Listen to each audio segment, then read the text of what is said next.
Ya, kita masuk ke materi kelompok 2 ya, barusan tuh 2. Materinya tentang merumuskan masalah penelitian. Kalau kalian lihat tentang di bukunya Muri Yusuf, kamu bisa searching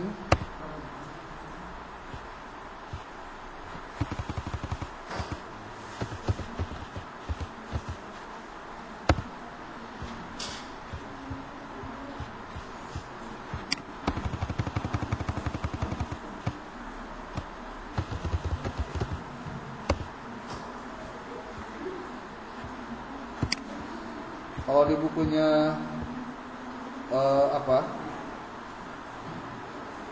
Stanley Schumacher,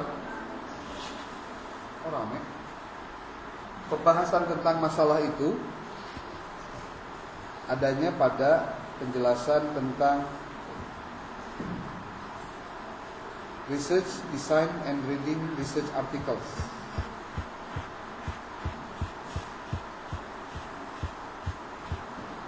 Ada yang disebut dengan research problem.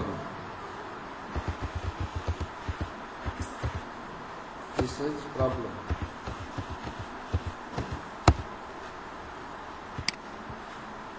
Kalau di dalam bukunya Muri Yusuf, istilah-istilah tentang masalah itu ada pada pembahasan yang dimulai dari pembahasan bagian pertama. Pembahasannya selalu dimulai dengan menjelaskan apa itu kualitatif dan apa kuantitatif. Tapi intinya sama, yang dibahas itu adalah salah. Dari mana kita bisa tahu salah?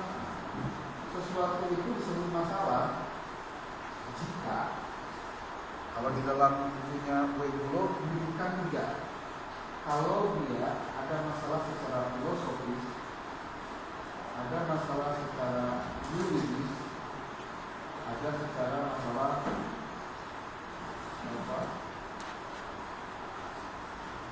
normatif,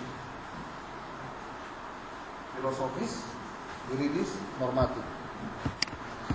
Kamu bisa baca di sini. Ada filosofis.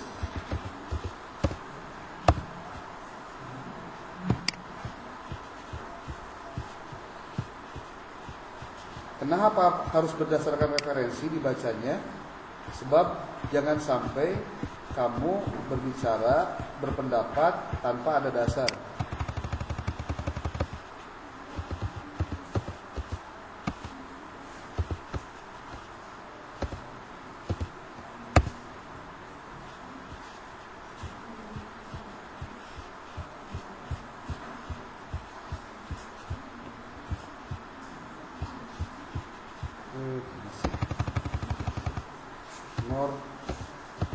Normatif.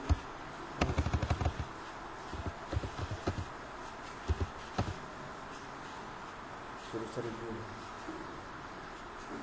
Ada masalah filosofis, masalah kebijakan, masalah ilmiah. Kalau di sini sama juga dengan pendapatnya. Ada filosofis,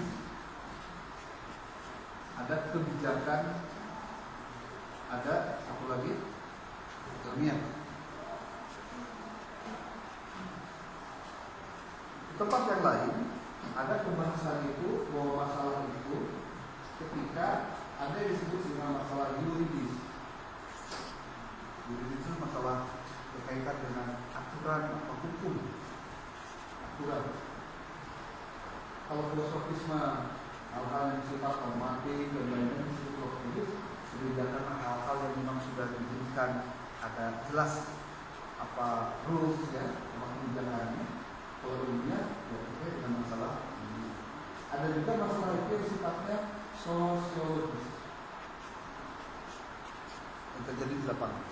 Jadi kalau ditanya masalah itu banyak masalah. Cuma yang akan kita gali dalam konteks ini adalah masalah penelitian. Apakah semua masalah ini bisa diteliti? Bisa. Ini bisa menjadi bidang yang dimiliki, karena semuanya berkaitan dengan hal-hal yang tidak mau, tidak diinginkan, mengganggu, itu masalah. Tujuan kita adalah bagaimana bisa apa yang kita pelajari itu diketahui apa masalahnya. Nah, kalau di dalam bukunya Waibulo itu ada sebuah penjabaran yang kurang lebih begini. Dia menyebutkan bahwa sesuatu itu bisa disebut masalah jika ada klausulnya. Ada klausulnya. Nih. Yang digambarkan dengan bahwa ada teori, kemudian bertemu dengan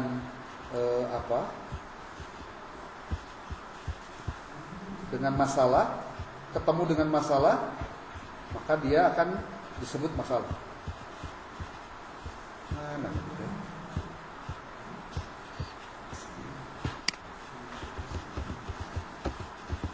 Sesuatu bisa diketahui itu masalah atau tidak jika dipahami dulu teorinya. Kalau dipahami teorinya, nggak bakalan mungkin bisa tahu masalahnya. Nah, teori itu punya fungsi, ada fungsinya. Fungsinya juga ada eksplanasi, ada prediksi, ada kontrol. Ini adalah fungsi teori. Bahkan kan itu nama ilmu pengetahuan pun hakikatnya memiliki fungsi ini. Jadi kalau ditanya kenapa kita harus berpengetahuan, ya supaya manusia punya kemampuan tiga ini. Kemampuan bisa menjelaskan, kemampuan bisa meramalkan, tanda petik meramalkan bukan ngedukun. Jadi ada prediksi-prediksi ilmiahnya. Dan yang ketiganya, kita bisa melakukan proses pengendalian, jangan sampai terjadi hal yang negatif, menghindari hal yang negatif untuk mengarah pada yang positif. Termasuk kalau mau ditanya, kenapa kita harus berilmu, kenapa harus membaca, kenapa harus belajar? Secara teori, fungsinya adalah pengetahuan. Beberapa waktu lalu sudah pernah disampaikan. Ada penjelasan yang sederhana sebetulnya. Kenapa sih kamu mesti kuliah? Pertanyaan yang receh sebetulnya. Apalagi udah semester 5. Makanya dia tanya, buat apa kuliah? Tapi percaya nggak setelah semester 5 masuk semester 6 ada yang berhenti kuliah? Nggak lanjut kuliah. Ayah deh. Ayah wae. Dengan berbagai macam alasan. Apakah orang tuanya meninggal, atau keyakinan-keyakinannya sudah bersanggup, atau mana wes kenal duit contohnya, jadi nggak mau kuliah, kenal kerja, kenal duit, kan udah mau kuliah. Tapi kalau kamu bisa menjelaskan kenapa kamu nggak mau berhenti, saya harus berhenti begini. Karena apa? Karena pada akhirnya kamu bisa memprediksi, kalau saya beres kuliah, suatu saat saya punya pengetahuan, bukti saya kuliah, saya bukan ijazah. Dengan ijazah, saya bisa lanjut kuliah S2. Dengan saya kuliah S2, saya bisa lanjut kuliah S3. Dan seterusnya. Bisa prediksi tuh. Tapi kalau naik S3 kita kira-kira bisa mikiran S2, admission S3, mikiran gawe di malam. Minimal bisa. Ya pada akhirnya, kamu sendiri bisa mengontrol diri supaya saya bisa dapat apa yang saya inginkan itu, saya mesti gimana? Apa yang harus saya lakukan? Jangan kamu belajar hal-hal yang tidak ada hubungannya dengan tujuan kamu, kan gitu akhirnya. Begitupun juga teori, begitupun juga ilmu yang kamu pelajari. Sesuatu itu bisa disebut bahwa kamu memiliki hal yang positif untuk kamu pelajari jika kamu bisa menjelaskan bahwa apa yang terjadi ketika kamu berikan teorinya, itu kamu tahu masalahnya. Contoh, kita dalam teori pendidikan, set aturan Cek aturan. Rombongan belajar SMA itu maksimal 36 orang. Itu ada undang-undangnya, ada peraturan menterinya. Gubernur Dedi Mulyadi 50 per tahun kemarin, tahun ini terjadi lagi. Masalah apapun niatnya, ini masalah. Kenapa masalah? Karena bertolak belakang dengan kebijakan. Secara kebijakan salah. Secara kebijakan salah. Tak bisa. Dan pengadilan pun bakal kalah. Dan benar kalah. Kalah. Itu bisa ngelawan undang-undang dulu cabut. Jadi ini lucu. Ayeuna rekomnya. Kuota haji. Dina undang-undangnya geus aya aturan. Kalau dapat tambahan kuota haji, maka 20% untuk haji khusus, 80% ini untuk dibagikan kepada haji reguler. Undang-undang. Dan Menteri ngaluarkan SK Menag diganti jadi 50%. Masalah deh. Masalah diundang ke KPK. Benar. Diundangnya lain menurut undang-undang agama. Saha anu neangan duitna, saha anu ngomong ka mana travel dan lain-lain. Benar ada ini mah. Gara-gara naon? Undang-undang dilawan. Lamun arek jangan dilawan undang-undangna. Siga kamari rame pas demo teh gini. Bubarkan DPR. Bisa aja DPR dibubarkan? Bisa. Cuma caranya enggak dilawan undang-undangna. Selesai. Karena kalau ini tidak diganti, kamu berarti menolak konstitusi, itu masalahnya. Nah, belum lagi yang terkait dengan hal filosofis, ilmiah, yuridis, ini pun bakal banyak terjadi. Kita saja banyak terjadi. Contoh, ketika SMA menerima 50 orang per kelas, dampaknya SMA swasta, SMK swasta, MA swasta, jumlah siswanya menurun. Karena apa? Dari sekolah swasta itu masih kayaknya ayah bayaran itu naon uang komite disebutnya. Nah, memang tidak ada anggaran dana dari pemerintah kecuali dari BPMU. Ada istilahnya BPMU. Tapi untuk keseharian dari mana? Ya dari bos. Hari bos tergantung jumlah siswa. Ada siswa masa leutik, bosnya jadi kumaha? Ini saeutik kan? Bermasalah nggak buat ini? Bermasalah. Maka nanti ada kajian. Kajiannya apa? Kajian terkait dengan bagaimana solusi terkait SMA ini untuk tahun depan. Sudah disepakati tahun depan tetap sekolah nanti tidak ada 50 lagi, tapi nanti yang tidak diterima di negeri akan disebar ke swasta, dan siswa-siswa yang masuk ke swasta ini tetap akan mendapatkan bantuan dari pemerintah daerah, dari provinsi. Itu jalan solusinya. Itu dalam hal pendidikan. Kalau misalkan nanti kamu buat skripsi, masalahnya banyak nggak? Coba bisa. Contoh, yang masuk SMP atau MTS, ditanya orang yang dua lembaga ada SMP dan MTS, itu kan yang masuk dari SD, dari MP. Kalau kita fokus dulu di SMP. Yang masuk ke SMP itu ada yang dari SD, hanya yang bisa ngaji Quran, ada yang bisa ngaji. Pertanyaan, lamun budak SMP itu bisa ngaji Quran, masalah? Kalau itu masalah, kenapa masalah? Kenapa masalah? Hah? Ya, kenapa masalah? Masalah kenapa?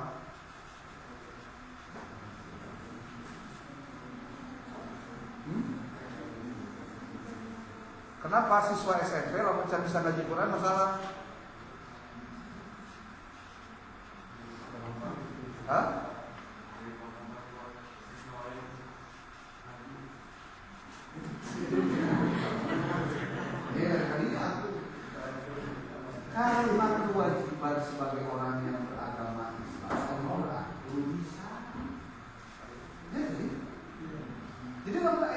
budak SMP can bisa ngaji Quran, masalah enggak? Masalah. Berarti kan perlu dicarikan solusi kumaha carana nu can bisa ngaji Quran, bisa ngaji Quran gitu.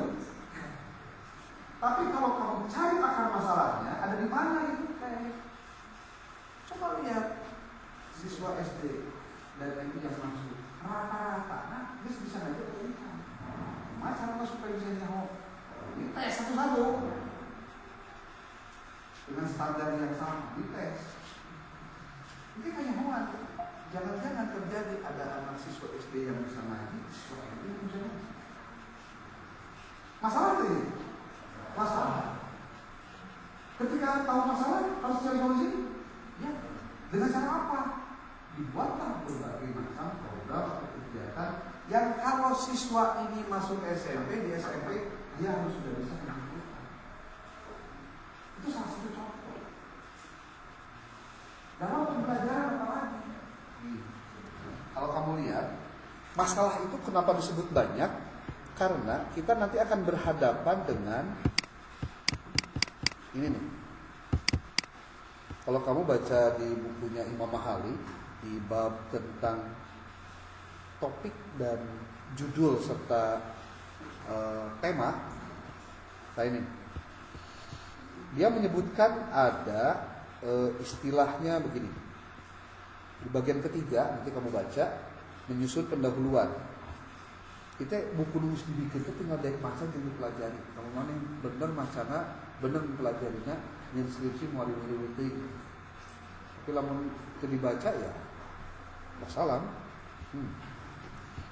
Nih, topik, tema, judul.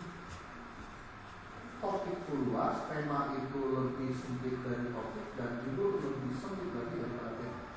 Bagaimana menentukan topik, tema, dan judul dalam konsep penelitian, termasuk juga dalam karya ilmiah ya. Pertama, ada topik yang harus diteliti. Bagaimana caranya? Ada di sini. Kamu tinggal baca. Harus ada manfaatnya, punya kelayakan, menarik, aktual, dikenal dengan baik, ketersediaan bahannya, tidak terlalu luas dan juga tidak terlalu sempit. Ini penjelasan bagaimana cara membatasi topik. Lihat, topik tentang pendidikan itu banyak. Suatu saat kamu penelitian tentang pendidikan agama Islam, sebetulnya itu sudah bagian lebih khusus lagi daripada pendidikan. Nah, di pendidikan sendiri kalau kamu mau bahas apa saja yang bisa kamu telah lebih lanjut. Bisa tentang kebijakannya, sistem pendidikannya, medianya, pendidiknya. Ada peserta didiknya, ada pembiayaannya, ada manajemen pendidikan, ada strategi pembelajaran, ada sarana prasarana, ada kurikulum, ada tenaga kependidikan yang bisa dibahas untuk menjelaskan tentang pendidikan. Sekarang bicara pendidikan agama Islam bisa kamu beritahu lagi. Masalahnya banyak sekali. Nah kalau misalnya ditanya lagi, gimana caranya cari masalah dalam penelitian saya? Ya kamu baca dulu penelitian sebelumnya. Acak berarti kita. Apakah kunang sebelum bukan minat baca tinggi karena aktivitas kamu itu ya harus membaca, belajar. Jangan instan. Baca artikel-artikelnya. Gimana caranya? Kamu fokuskan dulu penelitiannya mau tentang apa bidangnya. Mau tentang strategi pembelajaran kah? Mau tentang metodenya? Lalu baluangkan yang gampang. Kamu coba cari lembaga pendidikan atau sekolah, mau SMP, mau MTS, mau aliyah, mau SMA, terserah, atau SMK. Kalau SMA, SMK, dan SMP, SD itu harus tentang PAI-nya. Kalau untuk pelajaran di MTS dan MA, kamu bisa mata pelajaran yang mapel 4 di luar bahasa Arab. Bahasa Arab sudah masuk mapel PAI. Akidah alam, fikih, praktis, SKI. Itu bisa dijadikan sebagai bahan untuk kajian pelajaran di PAI. So kamu mau pilih yang mana dulu? Gimana caranya? Dengartikan atau ngobrol dengan guru PAI di sekolah. Contoh di SMP mana kamu nanya ke guru PAI, nanya, Pak, boleh nggak saya sedikit curhat Pak, saya mau penelitian nih, saya masih bingung masalahnya apa ya gitu. Mungkin Bapak bisa kasih saya saran gimana pengalaman Bapak ketika dulu mengajar PAI sampai dengan sekarang. Dia cerita tuh, bahwa dia adalah lulusan PAI, dia tahun sekian, dia lulus dari mana, dia sudah S2, terus dia pengalaman berapa ngajar tahun. terus ngajarnya sudah berapa kali, dia pindah-pindah kerja ke mana aja, pengalaman ngajarnya seperti apa. Kemudian tanya juga metode apa yang Bapak pelajari dan Bapak ajarkan kepada siswa, apa yang Bapak lakukan ketika Bapak mendapatkan kendala ketika mengajar. Kalau Bapak tidak paham tentang materi ini, Bapak nanya ke siapa? Terus tanya. Sampai akhirnya kamu tanya begini, Pak, jujur deh, Pak, boleh nggak menjawab materi PA itu susah nggak Pak diajarin ke anak? Hasilnya seperti apa Pak? Menurut Bapak kesalahannya ada di mana? Di metodenya kah? Di materinya kah? Di bukunya kah? Atau di mananya? Supaya kamu menggali semuanya. Nah, kalau dalam riset itu kamu melakukan yang namanya studi pendahuluan ya Bapak. Jadi jangan belum menentukan judul. Saya mah judul pada dia dah. Baru ngerti judul kenalan. Banyak mahasiswa kalau mau ngerjakan skripsi ditanya judul, jadi tungtung namanya judul, lainnya nggak masalah. Yang kamu cari itu harusnya cari masalah. Lain masalah. Itu gimana? Jadi masalahnya masalah penelitian. Yang kira-kira kamu mencari apa yang harus saya lakukan? Maka cobalah kamu cari website repositori yang pernah disampaikan dengan beberapa waktu lalu. Contoh UIN Bandung.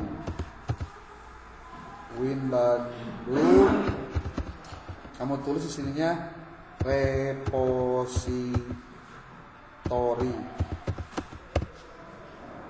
Untuk apa repositori? Kamu cari nanti dari sini, kamu masuk ke websitenya, kamu masuk ke browse, di browse kamu masuk ke division, dari division kamu masuk ke PAI-nya, ke Fakultas Dakwah Fakultas Tarbiyah dan Keguruan. Kamu cari tentang PAI, mana PAI ya 2007, skripsi, tesis, dan lain-lain. Boba tuh. Saeutik lamun ukur dari satu kampus, itu harus satu kampus ya. Tuh, 2005 sudah ada 209. 2024 ada 161. Coba kamu cek nih. 2025 yang terbaru. Itu semua tuh ada 209. Lamun dibaca hiji-hiji lila. Gimana caranya? Cara gampang. Kieu caranya. Kopi. Tuh itu. Kopi kita.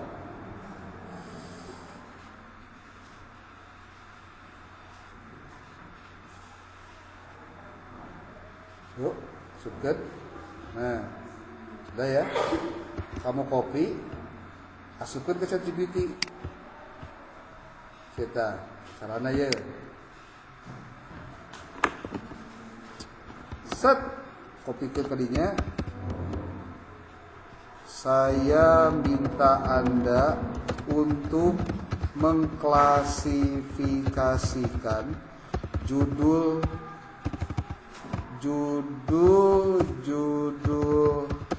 skripsi di atas berdasarkan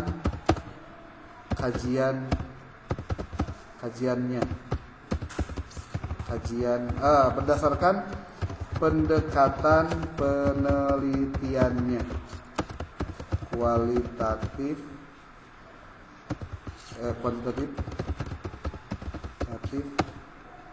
dan kualitatif.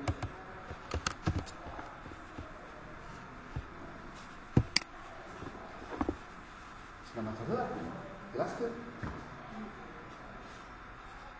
Nanti dia akan mikir, ada sekian yang ini, sekian ini. Berarti kita tahu tren di UIN Bandung tahun 2025 penelitian itu nanti banyaknya di apa. Nah, terkait dengan komponen pendidikan, bagaimana klasifikasinya? Nanti jawab lagi terus pertanyaan, jawab terus. Jadi ChatGPT-nya kasih data dulu dong, kasih data, biar kita kasih pertanyaan-pertanyaan dari data itu, baru benar. Ya, kusabab mikir dalila ngulang terus. Semua orang mah kita mikir teh benar-benar liarnya, ari mah mikir tapi ya jawaban udah. Dia nanti akan mengklasifikasikan. Kalau nggak dia bikin tabel, dia akan menarasikan. Itu baru satu loh. Tahun 2005 doang. Misalnya 2024, kamu cari. Nanti kamu dari sini juga bisa bertanya. Jika saya ingin meneliti tentang bla bla bla bla berdasarkan riset-riset yang sudah ada, bagaimana menurutmu? Bagaimana pertama kalinya? Bisa nanya sebenarnya. Yang penting nanya kudu sing bener. Matakan lamun nanya geus blak-blak berarti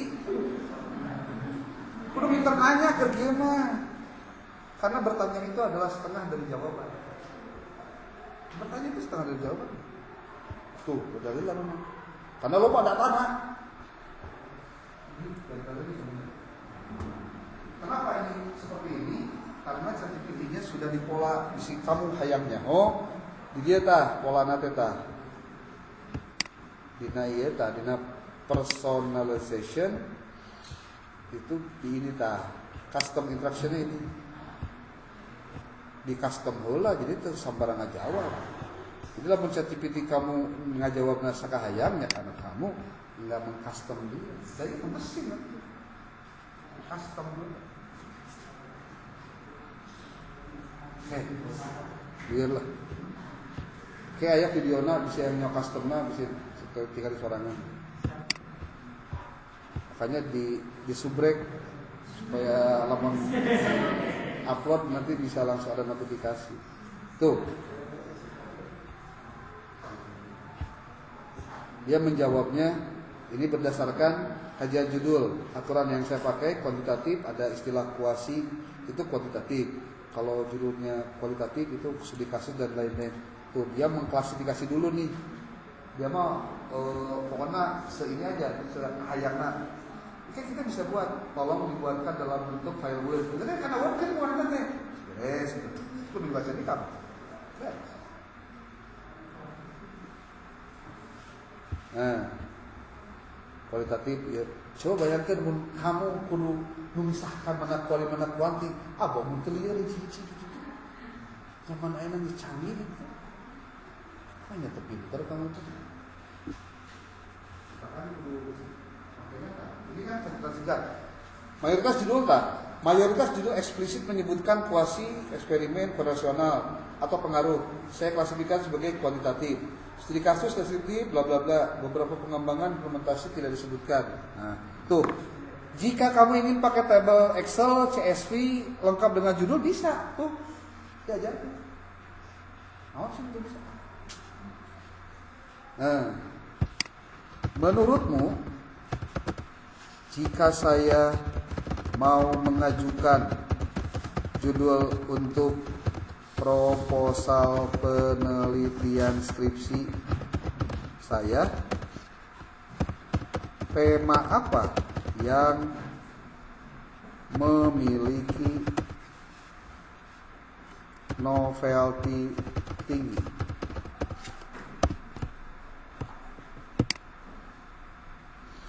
Jawab pasti. Ini baru dari satu perguruan tinggi, satu prodi. Belum kamu tambahkan dari prodi-prodi lain, tahun-tahunnya dipisahkan, dihijikan, bahkan bisa menjadi penelitian baru tentang bagaimana mengklasifikasi tesis-tesis atau skripsi-skripsi dari beberapa perguruan tinggi tentang mata pelajaran dari PAI. Riset baru. Tuh, kasih tahu. Kalau kamu mau meneliti tentang apapun, tuh di sini.